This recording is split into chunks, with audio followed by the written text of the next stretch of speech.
Good morning, friends, and welcome to another edition of Farmers Investment Academy. Friends, for the last few videos, we have been discussing about biases that affect your investing behavior.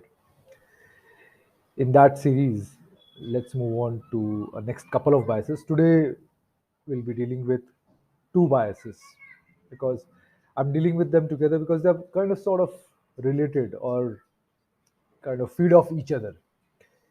एक दूसरे के ऊपर थोड़ा सा dependent है ये biases so I thought I just tackle it together so एक बायस जो है वो है ओवर कॉन्फिडेंस बायस और दूसरा जो है वो है कंफर्मेशन बायस ठीक है पहले ओवर कॉन्फिडेंस बायस के बारे में बात करते हैं दोस्तों जब भी आप किसी को पूछोगे कि आप ड्राइविंग कैसे करते हो आपकी आप रेट करो अपना ड्राइविंग को on a scale of 1 to 10 where 10 being the best 1 being very poor. Normally he or she will score it at around 7 or 8. I think actually difficulty होगी आपको ये याद करने में कि आपको कभी ज़िंदगी में कोई बुरा ड्राइवर मिला है क्या? क्योंकि सभी अपने आप को अच्छे ड्राइवर ही समझते हैं। गलती हमेशा सामने वाले की होती है। अगर कुछ गड़बड़ हो जाए, गाड़ी को कुछ डैश हो जाए, फॉल्ट कभी भी सामने वाला का ही होता है। ये सिंपल एग्जांपल मैं इसके लिए दे रहा हूँ दोस्तों ताकि आपको जिस दर्शा सकूँ कि we as human beings tend to be overconfident in our abilities most of the time most of the time in fact जो जो आदमी ही और शी जो भी अपने आप को अगर वो कॉन्फिडेंट नहीं मानते तो in fact we keep on telling कि यू नो आप नॉर्मल नहीं हो you have to be confident about yourself you have to be confident about yourself we live in that kind of environment and world where we tend to you know push people to be confident और ये confidence कभी कभी over confidence हो जाता है और normally you will observe that in investment decisions इसका effect रहता है स्पेशली रिटेल इन्वेस्टर्स हमारे जैसे जो रिटेल इन्वेस्टर्स होते हैं उनको ये बायस बहुत अफेक्ट करता है ओवर कॉन्फिडेंस का और न्यू इन्वेस्टर्स जो नए आते हैं बुक्स पढ़ के थियोरेटिकल नॉलेज लेके यू नो पीटर लिंच की बुक पढ़ ली वॉरेन बुफे की बुक पढ़ ली then we come to the markets we are very sure कि हम पढ़ के आए हैं we are literate investors that kind of gives us that confidence और overconfidence so we have to be careful about that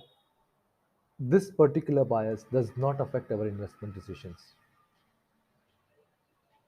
over confidence आपको push करेगा diversification से हटने का क्योंकि it will tell you that a particular stock you are very sure about it आपने ये study कर लिया आपने उसको वो देख लिया है सो अगर आपके पास 10 आपके पास अगर से 10 लाख है तो डाल दो उसमें 5 lakh 6 lakh you know 50% of the entire corpus that you have just as an example you always have to ask yourself the question what if I am wrong when you ask this question वो 5 लाख का allocation will come down at the most to 80,000 or 1 lakh 10% of your an imaginary corpus of 10 lakhs right over confidence का सबसे बड़ा danger यही है ये बायस का कि it makes you put all your eggs or majority of your eggs in that one basket in that one stock and it can have horrendous results if you don't believe me ask the investors of Yes Bank or DHFL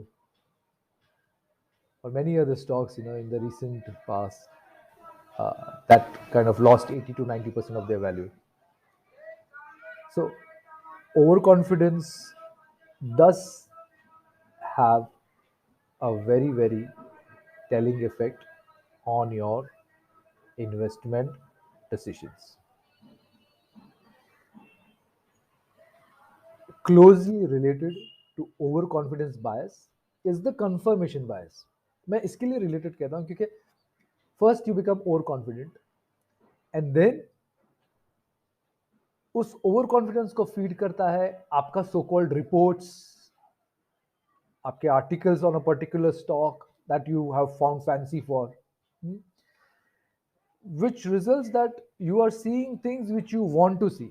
confirmation आपको मिलते रहते हैं कि yes यही stock अच्छा है, ये stock बहुत बढ़िया है, मार्केट इसे मिस कर रहा है, इन्वेस्टर्स इसे नहीं देख रहे हैं.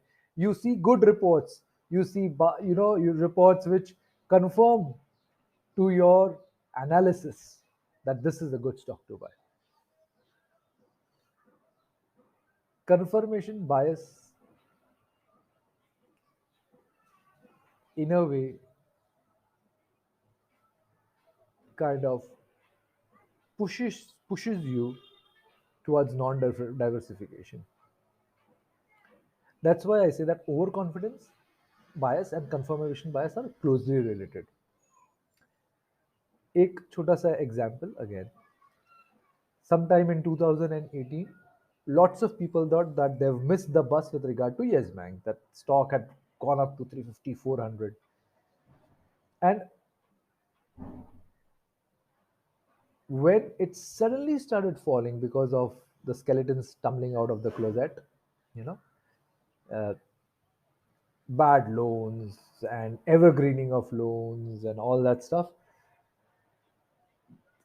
the people focused on the favorable analysis of Yes Bank given out by various research analysts. They turned a blind eye to the actual problems which an entity like RBI was flagging off. People rushed to buy in when it fell to say 275, then rushed to buy in when it fell to 200, then 150, 100, and today we know where it stands.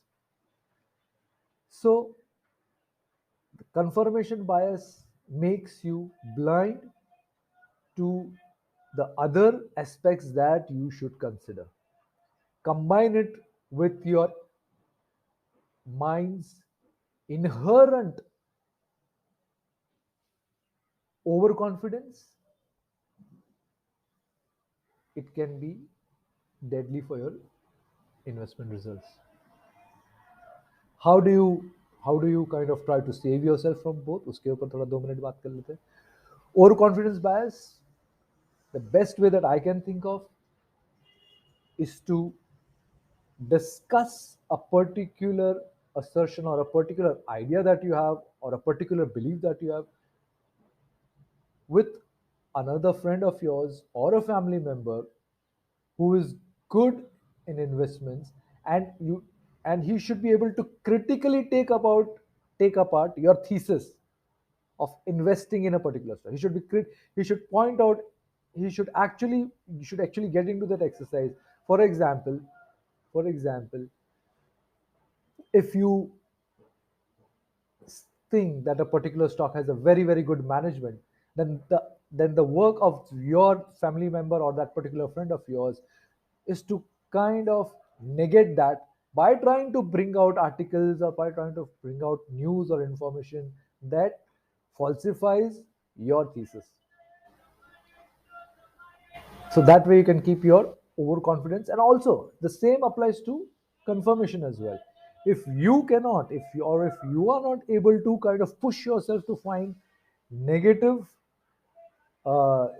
take negative or different reports from what you believe, you have to take help of a friend or a family member who can do that for you. It may not completely solve the problem, but at least you would have taken the steps in the right direction. So, friends, this was about overconfidence bias and confirmation bias. I hope you found it useful. Uh, we will, in the next 1 or 2 videos, we'll be wrapping up this series about biases, and then get on to the very serious business of talking about individual stocks and taking up their uh, business models and stuff like that. We'll start that journey where we discuss individual stocks, their strengths, and where do they stand as far as their business prospects are concerned, right? So till then, take care and hope to see you soon.